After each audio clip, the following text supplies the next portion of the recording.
we are so honored that you are here to have a conversation with all of us, and especially to accept the John B. Fairchild Honor. We are, as Miles said, over the moon about it.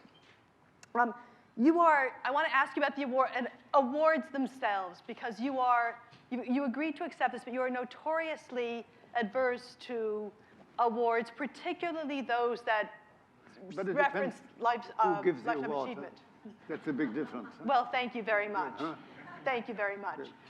It is the John B. Fairchild Award, and you and he were young and in Paris at the same time. Tell us a little bit about Paris in the 60s and 70s. It's in the 70s, you know. I met John Fairchild for the first time in the late 50s, when he was running the office in Paris. And this is when I started Patou. I think I was a little young for that, but so in the beginning he was not, and after that he was not really keen of what I did, because also, you know, I must admit I was bored to death. I did only, then in those days you have to be exclusive, as the French say, 2 collections of 65 dresses a year. You know, that is not a lot for a young man. So I had other priorities, going to the beach, traveling and things like that, because, you know, now I do only for Chanel 8 collection, so of more than 100 dresses. So imagine somebody who has to do only 120 dresses a year. That means every third day a dress. That's not a lot. But there was one thing I learned, because at Patou, what was not the trendiest house in the world there, but I was tired of being assistant at Balmain, where I was for 3.5 years after the prize I won. There were the people who had worked with Patou, the seamstresses, and the man who was, you know, the French material in the 20s and 30s was the best in the world. People, names forgotten aujourd'hui, like Rodier, Le Sur, Duchamp. They made stunningly beautiful materials for the couture. And this man, called Mr. Gabriel, was the one who worked with Mr. Patou on the material. And they had all the archives, and I really learned everything about materials from this man. And they had premieres, you know, the woman who was running, the head woman of an atelier, who had worked there since 1919, since the opening of the house. So I learned all the techniques from the 20s. That's why I never went to fashion school and nothing, but I'm pretty good in terms of knowledge, because perhaps I lost my time there in terms of creativity, but certainly not in terms of knowledge and learning the job. I was perhaps a little young to do then. And then after 5 years, I left because I was bored to death, and couture was not really the trendy thing when it was 63. So I started a freelance career. I started to work with Chloe. I started to work with Crizia. Crizia in those years with Mayuccia Mandelli was like the Prada of today. Huh? And from Max Mara. And I did a lot of freelancing. And I loved that, because I hate to be bound to one thing. Let me jump from there to this morning. Your old friend Tommy Hilfiger had a conversation with Kris Jenner this morning. And my colleague Sophia Shavat asked Kris, if there were one deal, a deal that crystallized for her the success of the Kardashian-Jenner family in business. And Kris said, when Kendall walked the Chanel show. Now, for my daughter's 21st birthday, her very generous birthday gift was a Chanel bag. If she could save me or the bag, she'd have to think twice. I don't think those 3 reactions are atypical. What has made your Chanel the consumer psyche gold standard that it is? You know, that is a very interesting question, but the story is what people forget today. When I took over Chanel, everybody said to me, don't touch it, it's dead, there's nothing you can do. And I said to myself, I love that people think that. Now let's see. Then I met the owner, and he said to me, the way it is for the moment, I'm not really proud. Do whatever you want, and if it doesn't work, well, we see. I said, could you put that on a paper?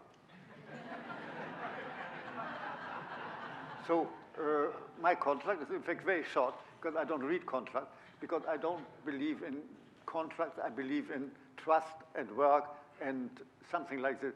So in now something like 35 years, the owners, the family, never bothered me with one word, nothing.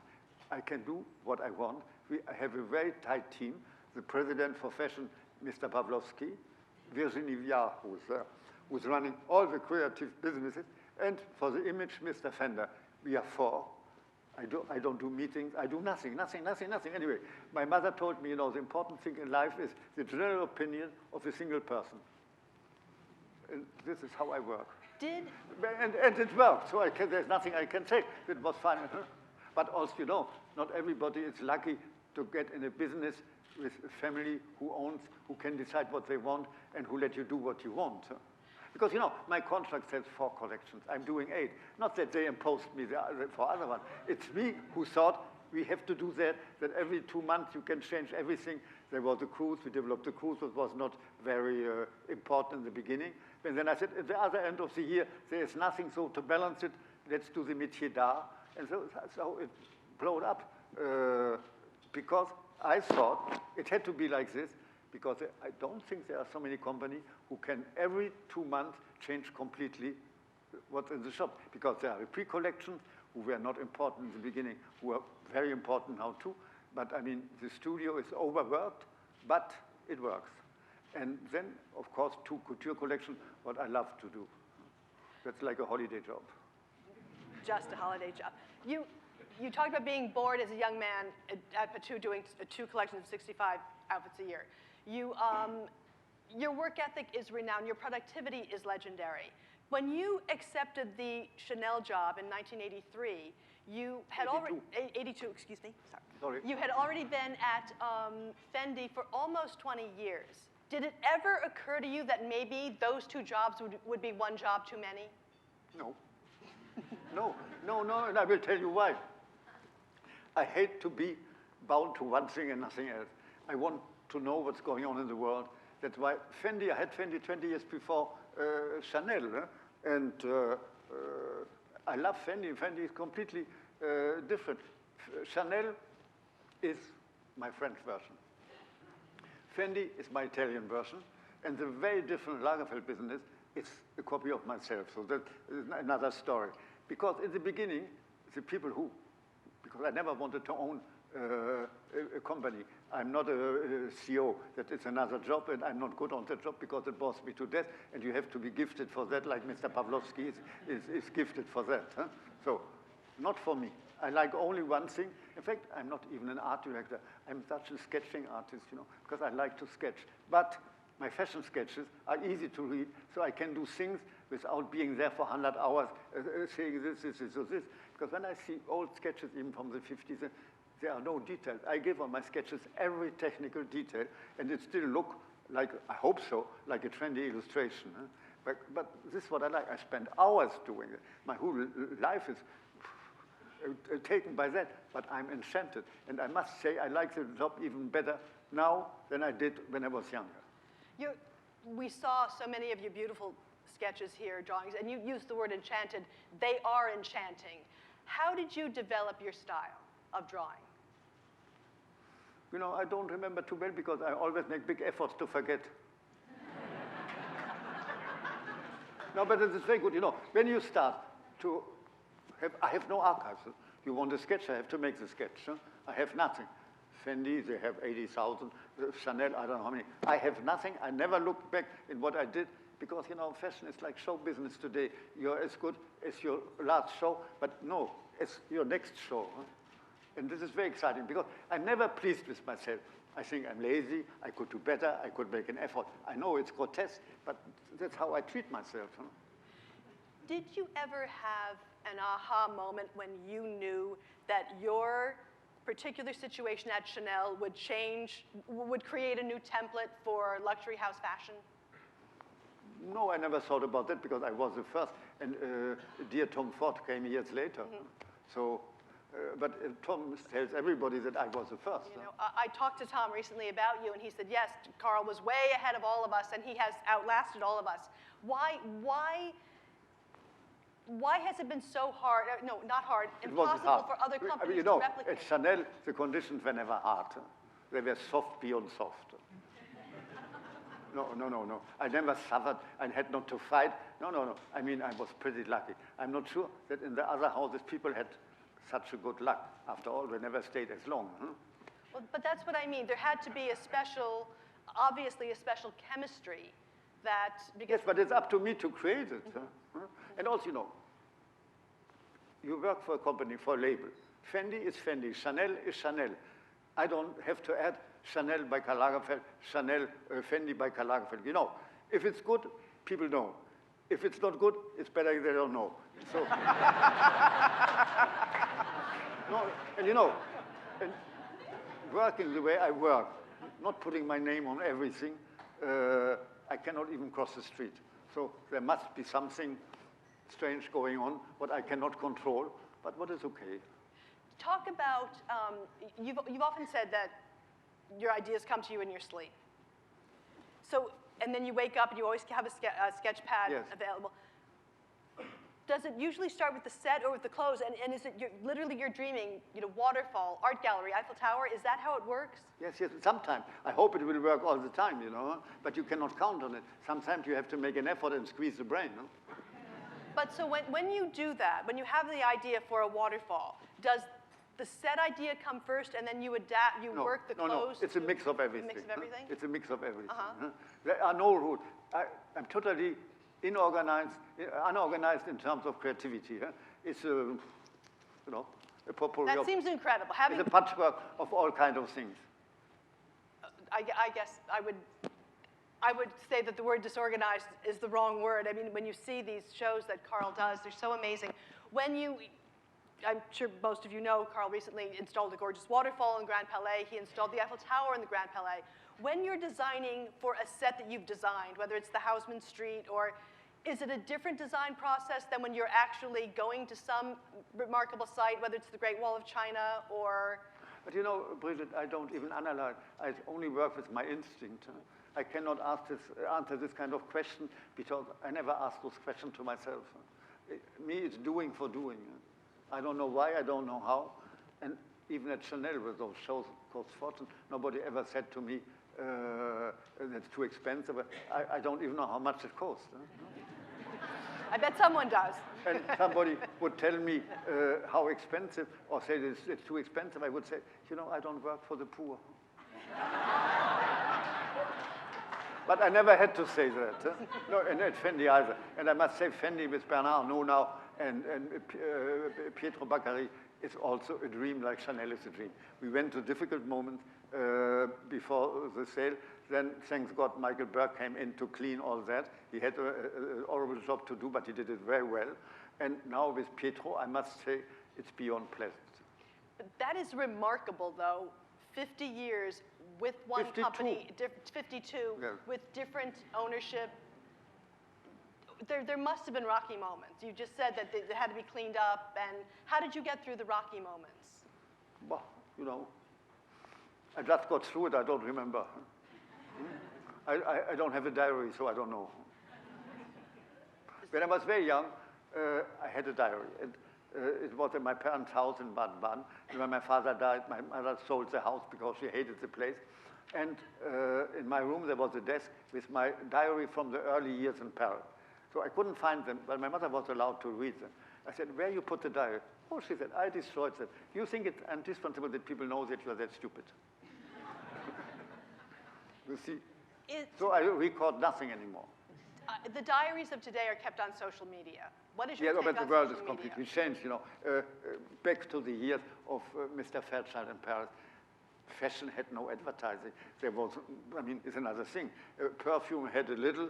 The material houses were more powerful than the fashion houses. Ready-to-wear hardly existed. It was hardly mentioned. It took American Vogue ages to publish something from ready-to-wear and everything. So it's even difficult to imagine how strange things were then. I try not to remember, but I mean, if I make an effort, I can remember. But I don't want to make that effort because it's gone. Speaking of times that are gone, when we spoke in Paris, you said that, you know, you find the designers, you're very generous in your takes on designers. I asked if you could sort of capsulize fashion in the broad stroke today, and you said no, that you think it needs distance. But you're very generous in your take on individual designers, and you said you think a lot of people are doing very good work, and that designers are nicer than they were 20 years ago. Why? Don't ask me, they're less pretentious. I don't know.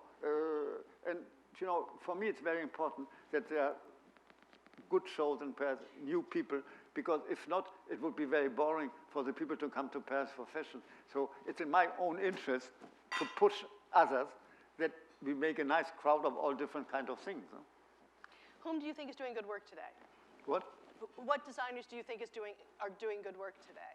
But no, there's this young Frenchman called Jacques Mus. I think he has a good future, huh? And there are quite a lot. And Anderson at Loewe, I think he's great as a person and everything. I like their personality also, no? Mm-hmm. You just said that you think it's important for there to be good work coming out of Paris and across. You also, obviously, you're a world-renowned photographer. You do your own campaigns, but you do a lot of editorial. Do you ever think that you might make somebody else's clothes look too good?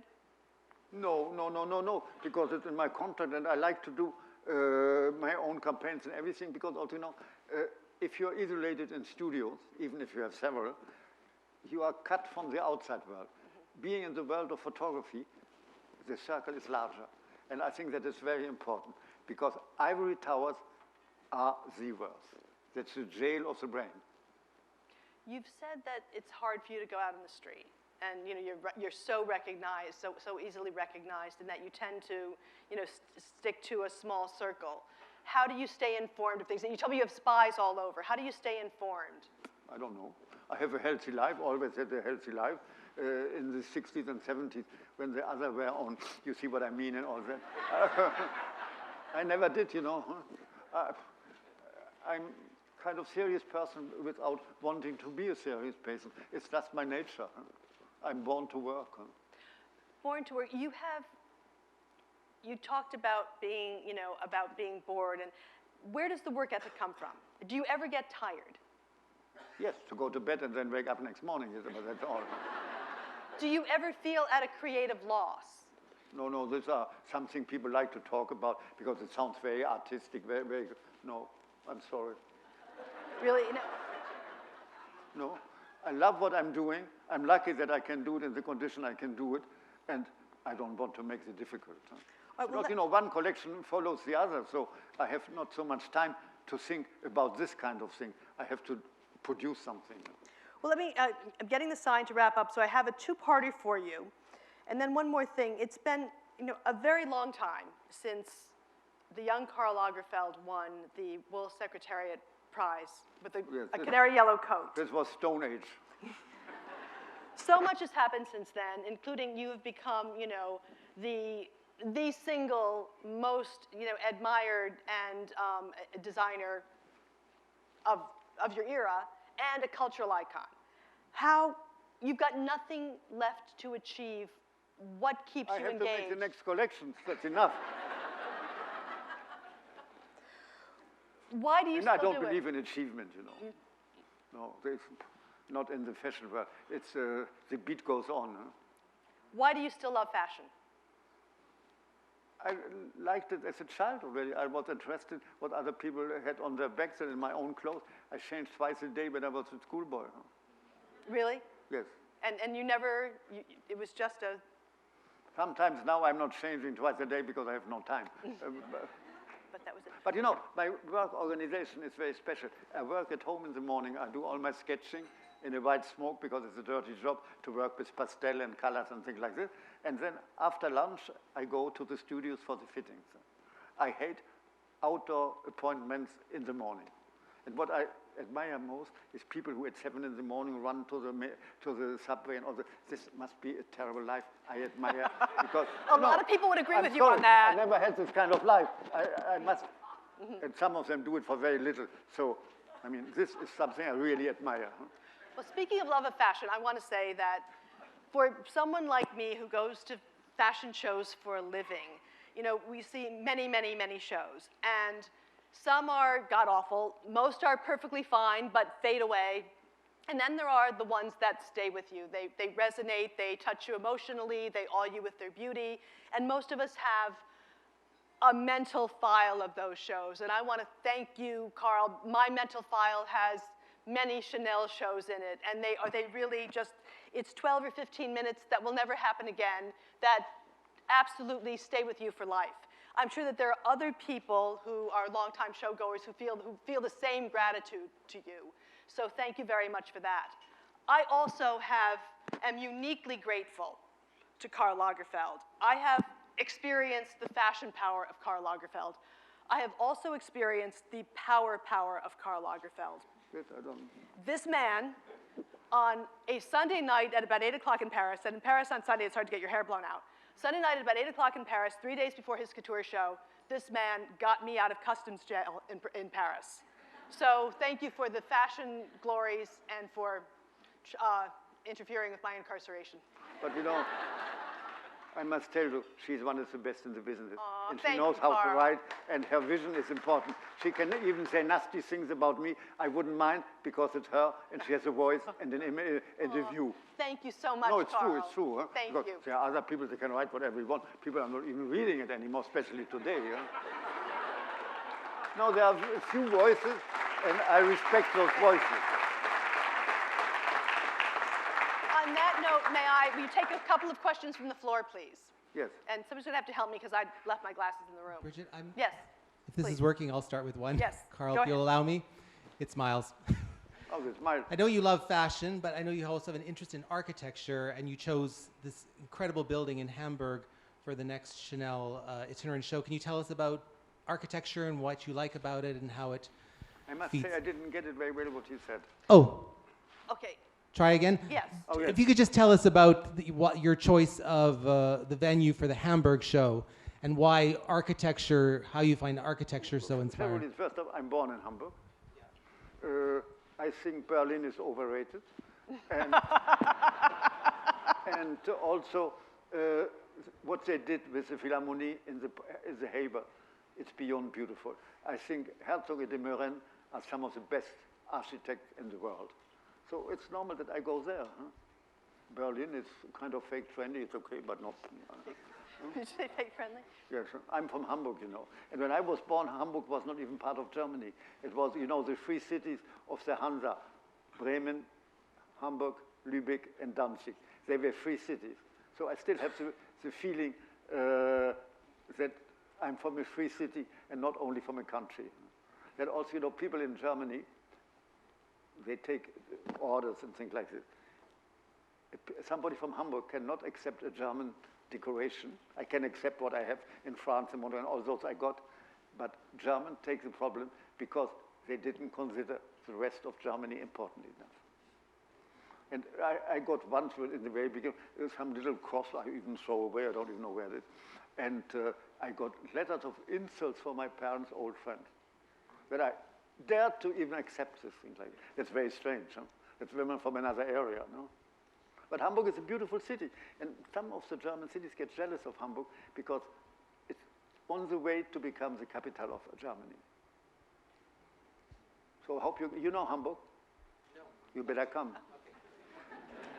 No, it's very beautiful. It's very, I don't say because I'm born there. I sold all my houses because I have no reason to be in Germany. I cannot even cross the street. And when people see me, they say, and you know, Karl in Germany, there is a nickname for Karl, was always Kalli. And say, oh, it's our Kalli. No, please. Huh? And I had beautiful houses, but I had no life to put in there. Another question for Karl? Oh, there's a hand there. We answer them all. Not? Someone has one? So my question is, how do you think about couture versus ready to wear? Because obviously, as we watch the modern woman being so busy and working and this and that, and couture, obviously amazing, but a very sort of different sort of space. How do you sort of think about that when you're designing? You know, the couture is done with different people. It's another technique. It's, you know, I just don't compare. It's like a musician who plays different instruments. So it's another job, and it's the same job, but there's a big difference. And I like to do both, and I'm lucky that I can do both, that I have the opportunity to do both in the most perfect conditions. People don't even know how great my work conditions are. So that's very important, because if you have to battle with CEOs and things like this, thank you very much. I never went to a marketing meeting in my life. I don't even know what it is. Another question? Yes? Good evening. My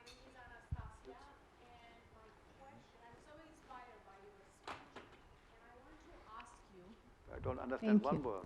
Okay. You got it? You got it? Between you and your English and my English, yeah. So my name is Anastasia, and I'm very inspired by your speech. Thank you so much for being here tonight. It's a pleasure. It's all because Thank of you. her and Miles. Thank you very Thank you, much. Karl. My question to you is, we have so many designers here in this room, and they are so Yes, I inspired. don't see nobody because the light is so strong. I don't know. What Whoever is advice? in the room, I have no idea. What advice you will give to one young designer, such as my friend here, Michael? Why not that to is. the older ones? Okay, all of them. What a piece of advice that you could give to the young no, designer? I don't believe in advice, you know. You have to make your experience yourself. I'm very much against advices. When I was young, I got no advice, and the advice I got wasn't good, so forget about it. So basically, your advice is follow your passion and do whatever you believe in it, yes? Yes, and work. Yeah, and work hard. You work hard. I mean, it's so simple. You have to know what you want. You have to ask yourself questions. And if you are honest, you know the answer. This is the best advice. Thank you so much. Thank you. Another question? Anybody else? You see any? I can't see if any hands are You raised. know, they read your yes, issue. Vera. Yeah, Vera, let's wait You for the better take a microphone. mic because nobody can understand what you say.